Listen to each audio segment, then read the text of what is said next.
జై తెలంగాణ. గౌరవనీయులు పెద్దలు, రాష్ట్ర మాజీ మంత్రివర్యులు, మీ అందరి అభిమాన నాయకుడు, మీ అందరూ మొన్ననే చాలా కష్టపడి గెలిపించుకున్న మాస్ మల్లన్న చామకూర మల్లారెడ్డి గారికి, గౌరవనీయులైన పెద్దలు మన జిల్లా పార్టీ అధ్యక్షులు సోదరులు ఎమ్మెల్సీ షంబీపూర్ రాజు గారు, గౌరవనీయులైన మల్కాజ్గిరి శాసనసభ్యులు సోదరుడు మీ అందరికి సుపరిచితుడు మర్రి రాజశేఖర్ రెడ్డి గారు, గౌరవనీయులైన వేదికపైన ఆసీనులైన సోదరులు పీర్జాదిగూడ కార్పొరేషన్ మన మేయర్ గారు సోదరులు వెంకటరెడ్డి గారు, అదేవిధంగా బోడుప్పల్ కార్పొరేషన్ మేయర్ గారు సోదరులు బుచ్చిరెడ్డి గారు, అదేవిధంగా గౌరవనీయులైన డిప్యూటీ మేయర్లు సోదరి లక్ష్మి గారు, ఇంకా వేదికపైన ఆసీనులైన మా సోదరులు గట్కేసర్ మున్సిపల్ చైర్మన్ గారు సోదరి మా చెల్లెమ్మ ఇదివరకు అవార్డు కూడా తీసుకున్నది, మా మున్సిపల్ 2 times అవార్డు తీసుకున్న మా మున్సిపల్ చైర్మన్ సోదరి గారికి,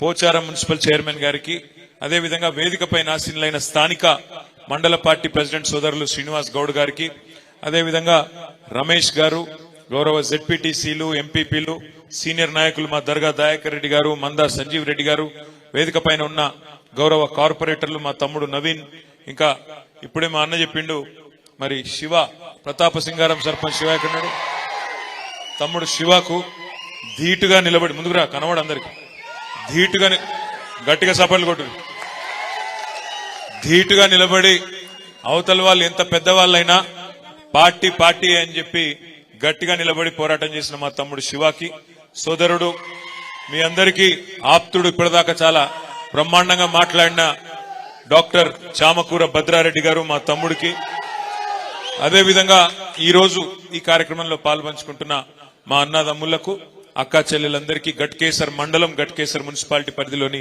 ప్రతి ఒక్కరికి, పాత్రికేయ మిత్రులకు పేరు పేరున అందరికి హృదయపూర్వకంగా నమస్కారం.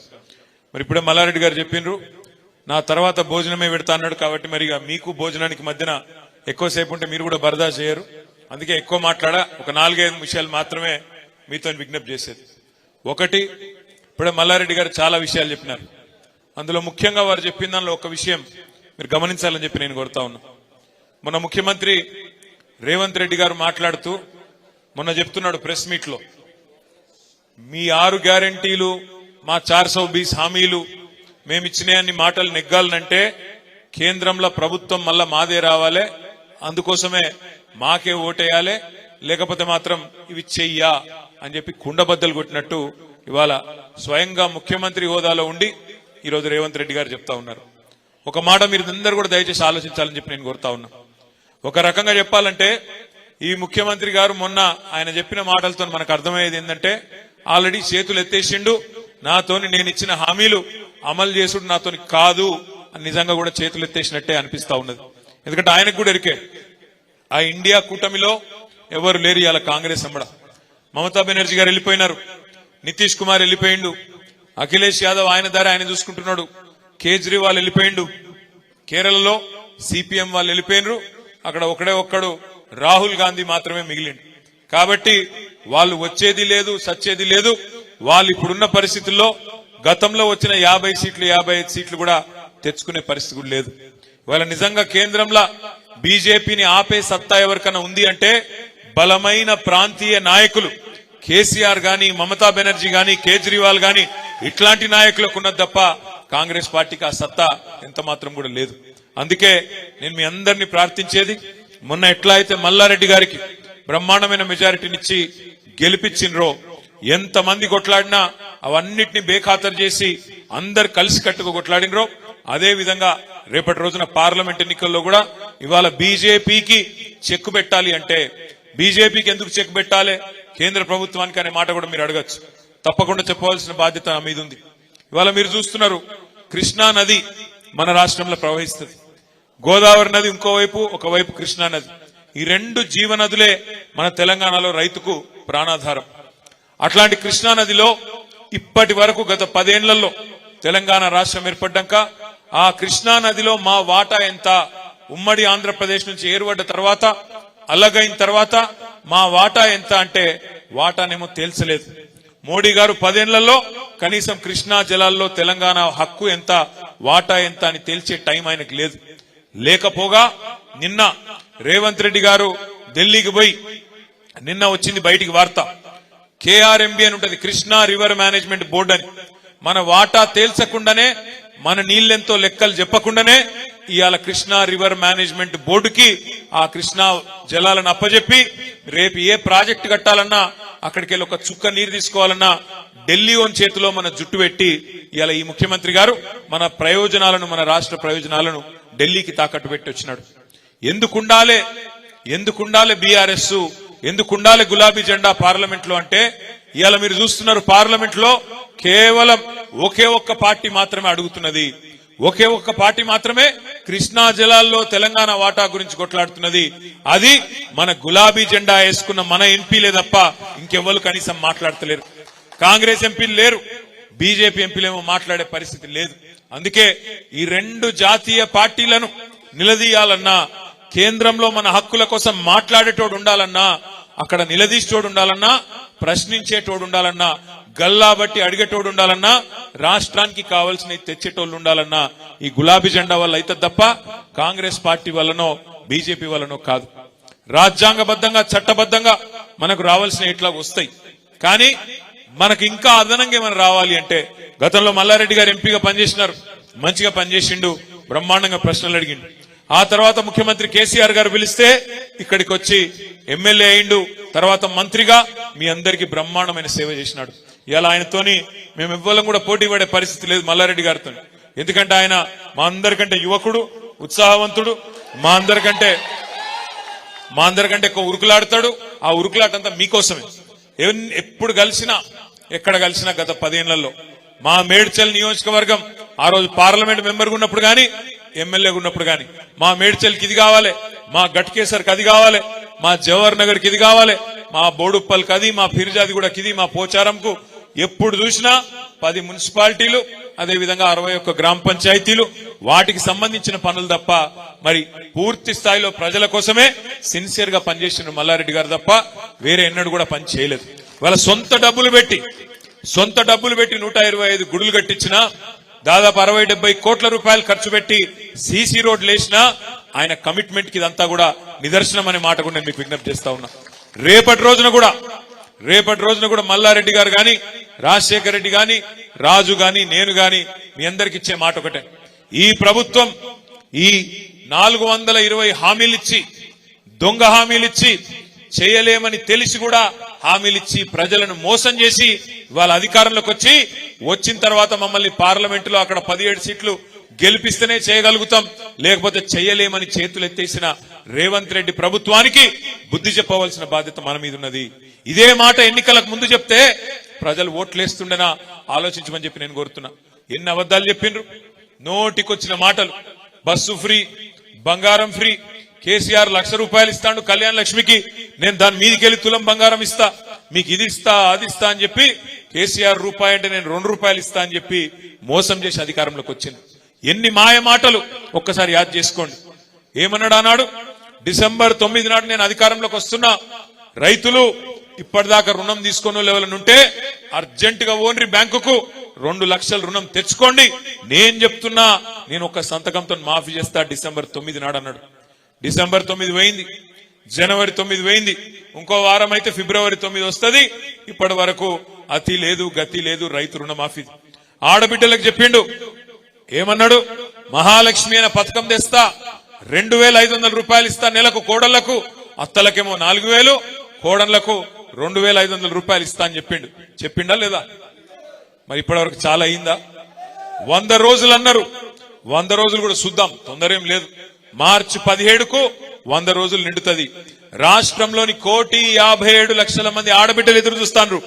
18 ఏళ్లు నిండిన ఆడబిడ్డలు 1,57,00,000 మంది ఓటర్ లిస్ట్ లో నమోదు చేయించుకున్న వాళ్ళు ఉన్నారు. వాళ్ళందరూ ఎదురు చూస్తున్నారు, మా ఖాతాల్లో నెలకు 2,500 వేస్తాడా లేదా మళ్ళేమన్నా కథలు పెట్టి కటింగ్లు పెడతాడా అని చెప్పి ఆడబిడ్డలు కూడా ఎదురు చూస్తా ఉన్నారు. అదే విధంగా ఫ్రీ ₹500 సిలిండర్ అన్నారు. ఇంకా చాలా మాటలు చెప్పింది, 1-2 కాదు.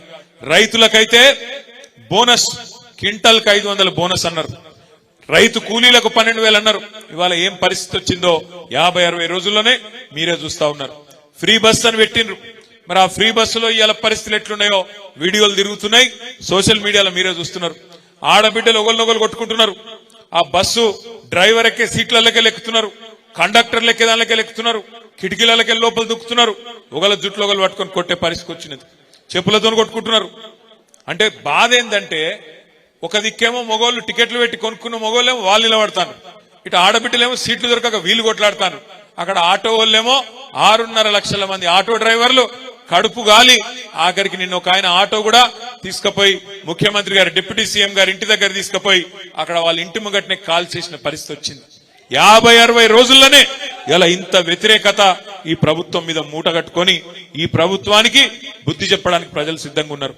ఒకటి మాత్రం వాస్తవం, వీళ్ళు ఇచ్చిన 420 హామీలు, వాళ్ళు ఇచ్చిన 6 గ్యారంటీలు కాదు. చాలా మంది తమ్ముళ్ళు తెలియక మాట్లాడుతున్నారు 6 గ్యారంటీలని.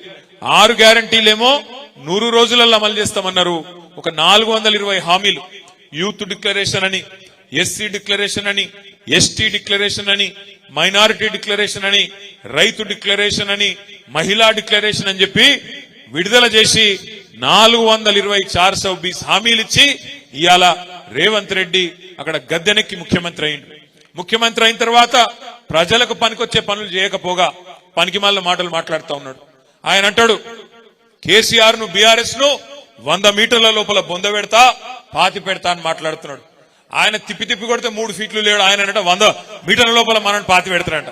దయచేసి నేను మీ అందరికి చేసే విజ్ఞప్తి ఒకటే, ఇట్లాంటి వాళ్ళని మస్తుగా చూసినాం ఇదివరకు కూడా ఈ గులాబీ జెండా లేకుండా చేస్తా, తెలంగాణ ఎక్కడిది అట్లా ఇట్లా అడ్డం పొడుగు మాట్లాడిన వాళ్ళు ఈయనకంటే పెద్ద పెద్ద తీస్మార్ ఖాన్లు ఉండే. ఇదివరకు 2001 నుంచి 2014 దాకా వాళ్ళతోనే కొట్లాడినాం. అట్లాంటి తీస్మార్ ఖాన్లనే ఇలా మాయం చేసి తెలంగాణ తెచ్చిన కేసీఆర్ కు ఈ బుడర్ ఖాను పెద్ద లెక్క కాదు అనే మాట కూడా నేను మీకు విజ్ఞప్తి చేస్తా ఉన్నా. నేను మీ అందరికి ఒకటే విజ్ఞప్తి చేస్తా ఉన్నా. ఇప్పుడు మల్లారెడ్డి గారు గొప్ప మాట చెప్పిండు, ఎవరికి ఏ కష్టం వచ్చినా నేనుంటా, అవసరమైతే ఎక్కడికి రమ్మంటే అక్కడికి వస్తాను. మల్లారెడ్డి గారు ఏ మాట అయితే చెప్పిండో మేడ్చల్లో, అదే రకంగా రాష్ట్రంలో ఏ కార్యకర్త మీద దొంగ కేసులు పెట్టినా, ఎవలను ఇబ్బంది పెట్టినా, ఇప్పుడు మా తమ్ముడు శివాని ఇబ్బంది పెట్టినట్టు ఎక్కడ ఎవరు ఇబ్బంది పెట్టినా, మొన్ననే చెప్పినా మళ్ళా చెప్తా ఉన్నా, 38 మంది ఎమ్మెల్యేలం, 27 మంది ఎమ్మెల్సీలం బస్ వేసుకొని వస్తాం. ఎవ్వలకు అన్యాయమైనా ఎవ్వలకు ఇబ్బంది అయినా మీకు అండగా నిలబడే బాధ్యత మాది. ఎందుకంటే ఈ పార్టీ ఏ ఒక్కల పార్టీయో కాదు, ఈ పార్టీ తెలంగాణ ప్రజల ఆస్తి, తెలంగాణ ప్రజల సొత్తు. ఇది తెలంగాణకెన్నటికైనా శ్రీరామ రక్ష ఈ గులాబీ జెండా. తెలంగాణ గురించి గొంతెత్తి మాట్లాడాలంటే అది గల్లీలో కావచ్చు, ఢిల్లీలో కావచ్చు, గులాబీ జెండా వేసుకున్నోనుకుండే ధైర్యం వేరే వాళ్ళకు ఉండదు అనే మాట కూడా నేను మీకు విజ్ఞప్తి చేస్తా ఉన్నా. ఎందుకంటే మన బాసులు గుజరాత్ లోనో ఢిల్లీలోనో లేరు, భయపడవలసిన అవసరం లేదు. మనకెవరున్నారు బాసులు? గల్లీలో ఉండే తెలంగాణ ప్రజలే మన బాసులు. మీకు మేము జవాబుదారు తప్ప ఎవడో ఢిల్లీలో గుజరాత్ లో ఉండే పెద్ద పెద్దలకు భయపడే పరిస్థితి మనకు ఉండదు. అందుకే నేను మీకు విజ్ఞప్తి చేస్తా ఉన్నా. ఇవాళ అంటున్నారు కొంతమంది పార్లమెంట్ లా బీఆర్ఎస్ కి ఎందుకు ఓటేయాలంటున్నారు. ఎందుకు వేయాలి బీఆర్ఎస్ కోటు పార్లమెంట్ లా అంటే, రేపు అక్కడ తెలంగాణ అన్న మాట వినవాడాలంటే, తెలంగాణ హక్కుల కోసం ఢిల్లీతో కొట్లాడాలంటే, ఢిల్లీలో మళ్ళొక గొర్రెలాగా పోయి ఉండకుండా అక్కడ ఉండి గట్టిగా మాట్లాడేటోడు కావాలంటే ఈ గులాబీ జెండా కప్పుకున్నోడైతేనైతే తప్ప వేరే వాళ్ళ వల్ల కాదు. చూసినాం మనం. మీరు చూడండి, ఇవాళ 4 ఎంపీలు ఉన్నారు బీజేపీ వాళ్ళు మన రాష్ట్రం నుంచి, 3 ఎంపీలు ఉండే కాంగ్రెస్ వాళ్ళు మన రాష్ట్రం నుంచి. వాళ్ళందరూ కలిపి 7 కలిపి తెచ్చిందేందయ్యా మన రాష్ట్రానికి అంటే గుండు సున్నా. పోయినసారి ఇదే రేవంత్ రెడ్డి గారు మల్కాజ్గిరిలో అన్నాడు, ప్రశ్నించే గొంతునైతా అన్నాడు. ప్రశ్నించలేదు, మనులేదు, కేసీఆర్ ను తిట్టుకుంటూనే తిరిగిండు, మాయ మాటలు చెప్పిండు. ఆఖరికి ఆ మాయ మాటలతో ప్రజలను బురిడి కొట్టించి ఇలా ముఖ్యమంత్రి అయిండు.